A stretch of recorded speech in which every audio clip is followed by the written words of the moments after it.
Hello, and welcome to the Big Money Stylist Podcast, episode number 75. It's like you're talking to me, but you're talking to an audience. Normally, we record this, but we're actually getting a new podcast studio, so all you hear are our voices today. Well, and they changed up the studio. So, like in the past, they would see us side by side. And I felt like you and I would sit and like talk back and forth, but we really were like talking more like to an audience. And I just got used to doing it that way. And Garrett's like, no, most podcasts are actually set up like this where you're across from each other. And it's just like a conversation you and I are having. But we've been doing it very much more like a talk show. But you know what though I realized too is like, I feel like we're like communicating, but we're also like teaching. Yeah. And so for me, it's like we're talking, but then we're like talking to you guys out there versus like a regular podcast. They're literally just talking to each other the whole time, like going over a topic. Yeah. Like I feel like I'm definitely like talking to you guys. So thanks for listening. Thanks for listening, guys.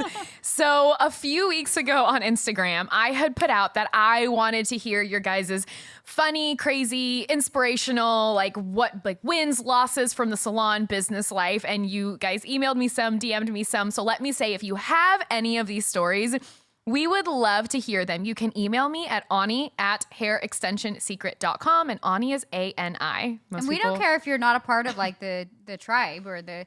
I just want to hear stories. Yeah. Because honestly, like salon life, it sounds like they'd be so mellow. No, it's insane. It's the most dramatic shit show you've ever seen behind the scenes. So, and with that being said, if you would like to keep it private, anonymous, however you sign is literally how I'm going to read it. Radio shows. We should start bringing people in if it's like a really good story. We're like, hey, can we bring you in via call? We want, this story's too good. We actually want you on. You know what? I'm just putting that out there. Maybe we'll even have you be a surprise guest, phone in for like 10 minutes of the story. So like, don't hold back. Give us some of your good stories. Maybe we can put you on the podcast with us. I love it. So like I said, my email is Ani, A-N-I, @hairextensionsecret.com. Hey, side note before you start that story, I was asking Garrett, I'm like, how are all the podcasts doing? Because Garrett owns a company called Wake Up Warrior. I swear he has like 17 podcasts. 1,700,000 million? I don't even know. He has one called Warrior Fuel, Daily Life, Daily Fuel, Date Your Wife. I don't even know anymore. And I was like asking him, I'm like, how was our rankings? He said Big Money Stylist is top out of all the podcasts still. Oh, I was look like, at that. I'm not going to say it's because we're hysterical, but when I go to bed at night, it's going to be because we're hysterical. So I really want to read. It's a super short story that actually one of our mastermind artists sent in. We'll just call her A. So she goes, like, this has to do nothing with NBR, but here's my behind the chair story. I was doing a woman's hair and she was my age or close to it, and I was 20 years old at the time. Her husband, who was with her, was old enough to be our dad, and I mean literally. So I'm just trying to keep the conversation going, and I was like, how did you guys meet? They look at each other, girl starts laughing and responds, he used to be married to my mom. Oh, shut up. So it was her dad. She goes, I was speechless, and I do not think I've ever been at a loss for words. No, they were dating. No, that is so gross. So that's like for real. That's for real. And I know this artist, she doesn't embellish ever. So that is my... Ew. Isn't that creepy? Did she call him Big Papa? Like, what? Oh my God. I can't. Like, I have no problem with age differences, but to be like, this is my boyfriend. He was married to my mom. I just really connected to him when he was sleeping with my mom, so... So, like I said, we want to hear your stories. You really can't assume anything. Like, you really can't. Like, you know what? Off topic, but on topic of this, in Snapchat, sometimes when I'm scrolling through and I swipe, they have something called like, not crazy love stories, but like a weird thing where it's like weird love stories. There was one girl who she was 25 and her girlfriend was like 60, I think. She's like, she's 2 years older than my mom. I'm like, I would love to discuss that one day. What? So here is, not on the podcast, just in life in general. Yeah. So anyway, that is my welcome to the Big Money Stylist podcast story today. Again, email Ani with any of your great stories. And if it's good enough, we're going to bring you in live with us here on the podcast to really embellish the story a little bit. I think that sounds fun. That shit made me laugh now so I'm like, hard. God, do I have any weird, like, I've heard some weird things, but. I have crazy ones for sure. For example, an old client of mine, I cannot say her name. We'll call her Jay. When I was in Missouri, she came in one day and I used to serve wine and champagne and all these kinds of things. And you know how they always say it takes one person to ruin it for everybody? She was my one. She had 3 glasses of wine. Oh, shit. Afterwards, she looked at me and she goes, man, I probably shouldn't have had that second Xanax. I was like, oh. I have had that happen. Ooh, I'm like, you literally can't drive home. She's like, my kids are picking me up. I can walk home. I live right behind here. I'm like, this drunk bitch. I've had that happen. I gave a lady like 2 glasses of wine and I was like, she can't stand. And she must have been on something else. Was this when I was here? Yeah, I think so. And it, like you said, I was like, shit. So now I'm like, no wine till like afternoon at least. Like, well, and like it sounds, and I don't want to say like OC has problems, but it's like, don't be that typical Orange County housewife who comes pilled up, please. Yeah. And then ask us for wine or like 4 mimosas. Yeah. Reel it in, ladies. Yeah, reel it in. Let's keep it classy, ladies. Talking about reeling it in. Our topic for today is, so Danielle, when you hear like the word mindfuck, like what is that? What is it to you? To me, it's just like your mind shuts down.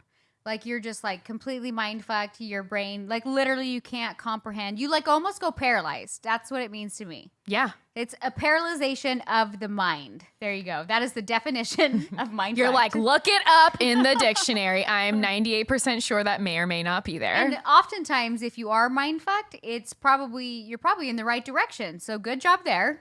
And that's the funny thing when people hear mindfuck, because I think of it in kind of different ways and not almost like a personal aspect. Like it's so trippy, insane, like out of this world. You're like, what the hell am I looking at? Yeah. But I feel like that translates right into business when you're like, what? I can't fucking do this. This is insane, crazy, out of my league. Like, what the hell? I'll give you like an example. So I was actually talking to my cute mom yesterday.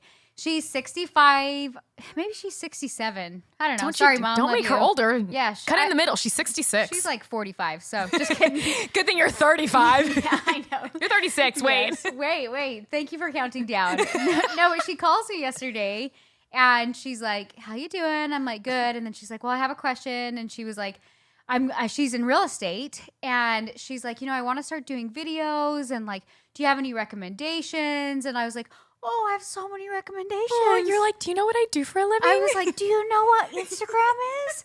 No, she knows what Instagram is. She's like super with it with Instagram. I was like proud of her for being like, okay, my company wants me to do some videos. I'm like, live videos, like what kind of videos? She's like, well, they told me I need to get a tripod for my cell phone, and I have to ask some clients if I can interview them about the home I'm showing and their experience with me. And I'm like, so cute. I'm like, she's like, I feel a little weird setting it up on a tripod and doing like an interview with them. And she's like, I'd rather just like hold my phone and do a cute interview with them. I'm like, you're on the right track. And I said, the biggest mistake I see people do when they start wanting to do videos and put more content out there is they act too professional. So they like look a little stiff and actually comes across kind of inauthentic because they are holding their cell phone, but then they're acting like they're on like the Ellen show. The Today Show. But even then, the Ellen Show is funny and relaxed and low key, and they're not. You know what I mean?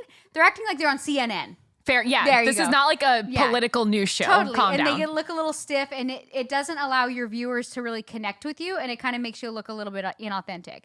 And so I said, I'm like, if the biggest thing I could tell you, Mom, to do is, you're right. Don't get a tripod. Hold your phone out. Make it super casual. If you say something weird, laugh about it. Be yourself. Be like you're talking to your girlfriend, and it'll come across more sincere, and people will like that. And then we started talking about, like business and videos, and I was like, what? I'm like, do you know what IGTV is? She's like, what? No. I'm like, do you know what YouTube is? Yeah. Okay. Well, IGTV is kind of like YouTube for Instagram. And I'm like, just trying to tell her, I'm like, you should be doing like weekly content videos. I'm like, you should have a client showing them like homes every week and doing like live content. I'm like, and she's like, oh. So I'm like, anyways, I'm like giving her all these ideas. She's getting like super pumped up about it. And then I start talking about the idea of a funnel. And I can slowly feel her energy like, wonk, like, oh, fuck. I just asked her how to do like a video if I should hold my phone or put it on a tripod. And I was like, but I get excited talking about this, Yes. So I'm like sitting there and I'm like, okay, Mom, a funnel it's a software system, but it's basically like a sales page, but it's more than a sales page because there's like free content or free value that you do through video where it helps people get to know you and your personality. There's also script. There's also a sales page. But the idea is like let people vibe with you and then ask for their email. And it's like just kind of delivering value and then getting them then to opt into your email database and collecting all their information. And anyways, I'm like, you can do this. I'm like, nobody in the hair industry was really doing it. And we just started doing it. And I was telling her, I'm like, We just recently sold out a class of 300 stylists at $5,000 a piece in 3 weeks. And I made like 3 posts on Instagram. She's like, and you can tell she's doing the math in her head. She's like, oh my God, how much money was that? She was like, oh my God, really? How did you do that? I'm like, well, I didn't do it overnight. I've been working on my brand for a while of consistently putting out content. But I can feel her getting mind fucked, right? You know? It's because this is something, like I said, when you hear something, you're like, it's so out of the realm of what you're used to, what you think you can see, or what is, quote, like normal or acceptable in an industry that she's like, I'm sure she's already like, I can't have a funnel. Nobody has a funnel as a real estate agent. Totally. Yeah.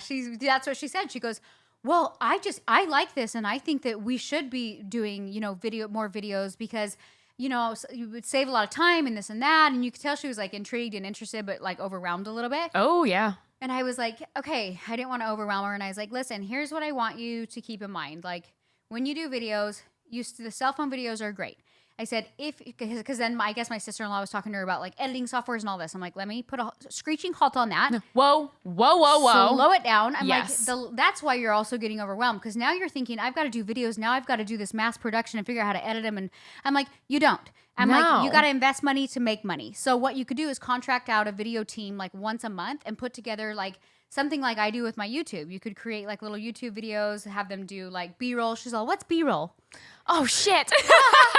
But for you and I, we're like, well, B-roll, duh. Like B-roll, like. Like B-roll, not the A-roll. What comes after that? The B-roll. She's like, I don't get it. I'm like slow motion of you showing a door opening. I'm trying to think. You're not talking. You're just doing something else. Yeah. I'm like, it just makes the content more interesting, easy to follow. You can use the same B-roll for multiple videos. Like, I'm like, you'd be better off hiring somebody on a consistent basis. I'm like, that's what you do. And then you still do your cell phone videos and all that. I'm like, and then you need like a funnel and this and that. She's like, oh. So I kind of like left the conversation. I was like, I'm going to send you 2 links. I'm just going to send you the link of my funnel. And then I'm also going to send you what an IGTV video looks like that I have somebody else film it for me. Mm-hmm. Then I also want you to see what a live video looks like. I said, your next homework assignment is, I was like, I want you to research. I want you to go to Google. Don't ask me. I want you to go to Google and I want you to Google, think of yourself as a client and specifically Google homes and holiday over $3 million and see what pops up. See what other realtors are doing. Take notes what you like and what you don't like. You know what I mean? I'm like, then go look at my funnel, see what I'm doing. Even though I'm in the hair industry, it still can apply to any industry. It doesn't matter. It still crosses over. Yeah. So anyway, she was like, okay. So I haven't followed up with her yet. When was this conversation? Yesterday. Oh. But I was like, I think that we see this a lot with our students. Like we'll start them with like super basic like things to do. But here's what I love that, I mean, I'm sure you've noticed you did this, but yeah, like you gave your mom, because even inside of BMS, we have funnels, we have advertising, we have our daily 4, like the marketing, we have all of that, but we're not like, you need to have all of this done right here, right now. So you told your mom like, this is the ultimate goal. The ultimate goal is a funnel and having a video team and doing this once a month and like getting into the flow. But for right now, you start with research on what do you like, what do you not like, what's happening in the industry, what's missing. And that I feel breaks it down because, especially not to be like at your mom's age, but like, at that age, I feel like my generation especially and like your generation, like we really grew up with technology that our parents' generation. But even artists are not that tech savvy. Artists are not. If I get one more person from BMS Con 4, all of you listen to me and you're like, Ani, I can't do this. I'm not tech savvy. That's why last training I was like, Google first. Yeah. Don't you dare email me first. That's what's so funny is like, I'm like on the upper side of the millennials, I guess. Yeah. Like I'm like on the cusp. But even then, like, I think my age group is, like, expected to know a lot of technology. And honestly, I don't know shit. Like, my brain, like, I start to shut down. Mm-hmm. And I remember having that conversation with Garrett years ago. And I think we've mentioned this before, how he's like, you go to Google, then you go to God, and then you go to Google, Garrett. God, Garrett. And I was like, okay, A, get over yourself. B, get over yourself. And C, get over yourself. C, fuck you. Yeah. Thanks for nothing. But I was like, damn it. And so I started to think through how a consumer, and this is like way back when I started my brand. And I was like, okay, good idea. So I literally started with just research and Googling and starting to pay attention to what sold me, what took me down the rabbit hole. It's like we buy a pair of shoes on Nordstrom's and we get 75 emails later of like, hey, you might like these shoes. We might like these shoes. But we don't actually consider that for ourselves, that we could be that person that advertises somebody and then resends them emails like, hey, you might like this hair. You might like this hair. You might like this hair. It's like too out of our realm. You know what I mean? Absolutely. Because here's what it is. When you are when no one's done it, because really funnel funnels, that shit did not exist in the hair world until BMS. Right. Funnels in general existed in the world, Yeah. but the mass amount that we're currently producing and doing inside of BMS is literally unheard of. But do you know what is so cool about funnels is because I think the artists got a little bit of ego with social media and especially Instagram because they're like, well, my pictures are dope. And did I say dope? Dope? People say dope. Oh, shit. We're going pink hair next. Danielle's on the dope train. All right. So I don't even remember where I was going now. Doesn't matter. You said dope. But I think that people in our industry, like, they get this ego, like Instagram, I just have to put out a photo. And Garrett and I don't know if you listened to our last podcast this last week, we were talking about how the market is so oversaturated. Oh, sweet baby Jesus. You can't just have pretty pictures anymore. Like, you can't. People are more likely to come to you if they, like, see a video of you, if they feel comfortable and confident in you. You don't have to have a million, like, fucking models on your Instagram anymore. I'm not going to say that doesn't hurt. I know for sure, but everything changes so quickly. Yeah. So then even what I was saying with funnels, that BMS was really like, we were the first to truly test this out in the hair world and like fully do it. Terrifying at first. Cause I know even when you started, you're like, yeah, we're not. I bought it. I was like, nobody does this in my industry. I'm not going to ask them to go through an application and a funnel. I'll lose a lead. They have to text me and then I'll hunt them down and act desperate and then give them a discount to sit in my chair and then wonder why I fucking hate my clients. We're just going to let that sink in with all of you really quick because that's literally everybody. Yeah. But that's what it is. So even going with your mom, but at first, whether it was you with a funnel inside of hair or your mom inside of realty or realty? Real estate? Same. Well, yep, it's that dope. business. That's all we know. Dope.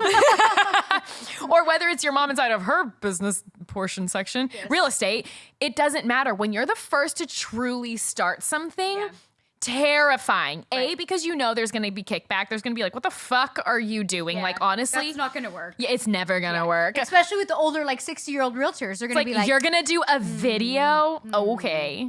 Yeah, sucker, I am. I mean, they might not say it like that when they're 60, but you know. She's going to be like, I'm doing dope shit. Thank you.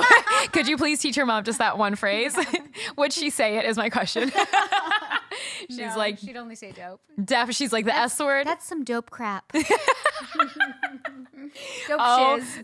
Dope shiz. Oh shit. We'll get her to say it just one day. But really, and it's because it's never been done and you kind of have to be the first. You have to figure it out really on your own. Right. There's no blueprint. There's no game plan of like, okay, well, Sally did this, Joe did this, Tom did that. I'm just going to take all the best things and put it together. Well, it doesn't fucking exist. And it's weird too, because I remember in the beginning when I fought like that side of marketing, I was literally like, no, our industry doesn't do it like that. Like you just have to have really pretty photos and that's what gets people in the door. But now people are like editing and filtering the shit out of their work that clients are even losing faith and trust, and they're like, I don't know if they're good. They want to hear from us personally. They want to see us in person. They want to see us behind the chair. They want to see videos behind the chair. They want to see it in person, and a pretty picture is just not enough anymore. And realistically, especially when you're doing things like buying a $3 million home, I'm sure there are cities where people are like, $3 million, that's for poor people, whatever. Okay, well, to me, $3 million still sounds like a fucking lot for a house. And yes, I realize I live in Orange County and probably one of the most expensive places. Still pretty expensive. It's millions. We're hitting millions. I'm just going to go with it's expensive. Yeah. But even then, fuck, what was I about to say? I totally got distracted. Well, I was thinking, like, as my mom was telling me, she's like, oh, yeah, I'm, like, getting her excited and hyped up. I know what I was going to say. Hold on. Okay, go. But when you're going through and you're spending that amount of money, like, to get NBR, at DKW costs a couple thousand. You don't, the last thing you want to do is go to buy a house that's millions or go to get your hair done that's thousands, which is a lot for hair, technically, generally. Yeah. And then be like, okay, well, I like the outcome, but God, I fucking hate you. Yeah. Like, I don't vibe with you. We don't get along. Right. That's such a big part, especially when you're sitting there for hours on end or you're signing papers for hours on end. You want to like the person that you're actually working with. Or at least not be offended. Generally not offended. I honestly, like, when I go get inside the beauty world, like when I go get a service, like, I don't care if somebody's super chummy, but what I do care about is like weird energy. And like, I don't like if I can feel they're kind of pissed off to be there. Like I've gone to get a blowout before, and the lady was like older, like 50, and you could just tell she was in a shitty place in life. Oh. And she just was kind of like, I think I was not pregnant at the time, and I'm like, can I get a glass of champagne? She's like, sure. And then she's like, do you want another one? Like, but said it really like bitchy. And I was like, yeah, fuck off. I do want another one. You're like, I didn't, but now I do. And she was just kind of rough with my hair and like everything I'd say. She was kind of like, because she knew I did hair. She was just kind of like, ugh, like a younger girl. Like, I know what I'm doing. And I was so the outcome wasn't bad, but I was so disappointed in her energy and the experience. You know what I mean? Ruins. And see, even you said, you're like, the outcome wasn't bad, but I'm sure had she been nicer or just not such a rag. I've no had offense. people blow out my hair that were like super cute, and they didn't talk much, but energy was good, and they were happy to be there. And the curls sucked ass, and I still tip them like 30% because I'm like, good for you. You're excited about life. I remember when that happened to you once. Yes. It's when you had your brown hair and you sent me a photo. You're like, Ani. I was like, ooh, girl. I looked like Farrah Fawcett, but the girl had the best energy. I didn't care what my curls looked like. I was like, I'll go and fix these girls. I don't care. Like, good for you. You know what I mean? Yes, and that makes a huge, huge, huge difference. But I feel like, and not that I feel like people are so like, I hate to say like hippie-ish these days, but or maybe it's just because we live in California, I'm exposed to more of it. But energy is such a big thing. And when people are just posting photos of their work, you don't get energy through that. But when it's videos and everything else, you do. Well, and it was funny too, because I think the power of good marketing and influencing is you really get clients that kind of like vibe with you. And not only that, you can kind of set the rules, you know? Yes. Like I was telling my mom, I'm like, you know what, Mom? I'm like, because my dad builds nice custom homes, probably like $2-3 million, like in that range, which is a lot for Utah. And I said, I know that that's the kind of clientele that she prefers to work with. Not that she wouldn't take anything else, you know, but whatever. Yeah. And I said, wouldn't it be cool too? Like if you build up your funnel, you build up your marketing, you build this all up to the point where you can actually only work with, you know, like the $3 million homes and above. And she's like, yeah. And then it'd be cool if I had a team and I could send them my like $500,000 deals. I was like, weird, I did that in hair. Interesting. What's happening right now, Mom? So I was like, I was like, but you could see there was like kind of some light bulbs like going on. And she, like I said, she's in her 60s, but it's like, I think what the problem with people is, and she said this to me, and this is what sparked this conversation that you and I are having today, is she said, I don't want to work more than what I'm currently working. I'm like, I get it. You're in your 60s and Mom, you work really hard. Like you're just a hard worker by nature. Like you've always been that way. My parents I was raised, they were both entrepreneurs. My mom owned a bridal salon, then went into real estate. My dad builds custom homes. Like they're both just very hard. Do I have something on my face? No, I'm playing with my nose ring. I'm like, you keep doing this and I think you have something. No, I had to move my nose ring. Sorry. But anyways, I was like, Mom, you are super hardworking. You're not going to necessarily be working any harder than what you currently are. If anything, if you consistently do these things, you'll be able to just work and do the things that you absolutely love and probably make even a little bit more money, which then makes it even funner. I'm like, yes. I said, what's cool, and it happens in the hair industry too. Like, it's funny because we're willing to work like full time when we like are making good money and we love 6 it. days a week, 12-hour days. Yes. But if you're burning out and you look at your numbers and you're like, this sucks, then you're like, you go into that mindfuck mode where you're like, I don't want to work anymore harder because you can't see your way out. You can't see your way above the clouds. Because you're like, I'm already tapped on time. What am I going to do? And so you get overwhelmed, you shut down, and you continue to stay on the hamster wheel for years and years and years until you just say, fuck it, I'm not doing hair anymore. But then you repeat that at whatever industry you choose to go into. Well, and that's what blows my mind is because we've done, 3 massive conventions already. And even then all of the classes with BMS and all the artists that we talk to it's so interesting for me when we're like, okay, you need to do your daily 4. This is what it looks like. It can be done in, an hour's time so quick. And they're like, I don't have time. Like, you don't understand. I'm too busy. I don't have time. I'm like, you don't have time. You say you don't have time, number one, because you're too busy doing so much shit that you don't even fucking like to do. Like, you're miserable. Why are you working so hard to stay miserable? I think, too, we've talked about this before, where it's like people want that safety and security, but really it's just an excuse. Like they say, like, oh, I can't afford to let these clients go, or I can't afford, but it's just out of pure being scared. Do you know what I mean? Yes. And it's also an excuse. Like, it's an excuse to not try something new in case you fail. And I'm going to tell you guys out there right now, like, don't try something new and expect you're going to hit a home run. Expect that you're going to fail several times, and that by picking yourself back up, you're going to grow stronger, and eventually you're going to hit first base, second base, third base. Then you're going to get a couple home runs, and before you know it, you're like, fuck, I'm pretty good at this. I'm actually not too bad. But you have to be willing to, like, go into something and think, like, oh my God, not only do I have to let go, but I'm going to have to really suck ass for a good solid bit. And you have to be okay with Yeah. being bad. Yeah. I actually got, even talking about things like that, I got a DM from a girl coming to BMS Con 4, yeah, we're on 4. I'm like 4, 5, 3, I don't know. BMS Con 4, and she was like, Ani, I cannot figure out my beadwork. I don't understand. They're not laying right. They're doing this. Da, da, da, da. And she sent me a picture and she's like, please, can you tell me like what the fuck? She was like crying at this point. And I was like, ooh, I hear you, girl. I texted back and I was like, yeah, you just literally need to turn your wrist to lay the pliers flat. And she's like, son of a bitch. I'm like, I can literally look at your photo for half a second and know what it is you're doing wrong. Because she's like, I played the video and then did it and then paused it and did it and went back and forth. She's like, I don't get it. Because she was focusing on all the wrong shit. All the wrong stuff. But that's the thing, guys. Don't let your if I feel like sometimes when you look too far forward at the outcome, then you're like, these are a lot of steps that I have to do to get up this fucking mountain. The only time I fuck up in hair is like when I get, have you ever been to like the finish line, and it doesn't matter if you're like coloring, if you're doing the photos, if you're just tying the end bead off, and I just am like, I get like this anxiety where I'm like, my next one's here, or I need to leave. Mm-hmm. And I like try to do it faster and end up doing a shitty job, or ends up costing me more time. Have you ever had that happen? And yes, you're like, fucking course I have. and you're yes. like, oh my God, like I just need to like,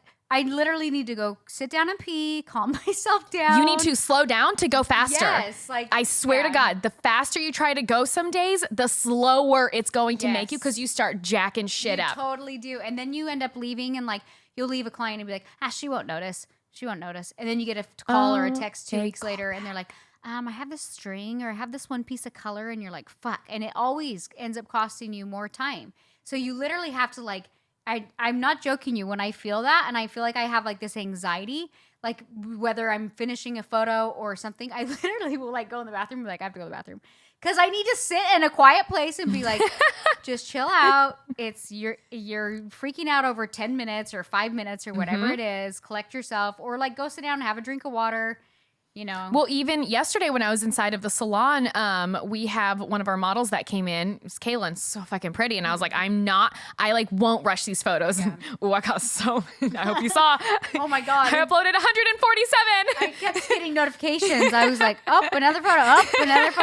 I was giving Ani shit, and I'm like, you take your time on those photos. Ooh, I got all 3 backdrops and then the salon backdrop. I did it all. But even then, I was sweating. I literally feel like that though. Sometimes when I get towards the end, when I'll just say this really fast, like, because we'll do like some collaborations, or we'll do models or influencers, and the reason we give them a discount is to get really good marketing material. Yeah. And I find in hair sometimes, and not just me, but multiple stylists, like you put like 3-4 hours into this client, and then where do you fuck it up? Your marketing. The fucking end. The one thing that you need to do right. And I get so pissed at myself, and I'm like, oh my God. So there's times I'll be taking photos and I'm literally like sweating. I'm like, I am sweating, and the client feels weird, and I'm like, I don't fucking care. I'm getting a shot, and I'm not getting one shot.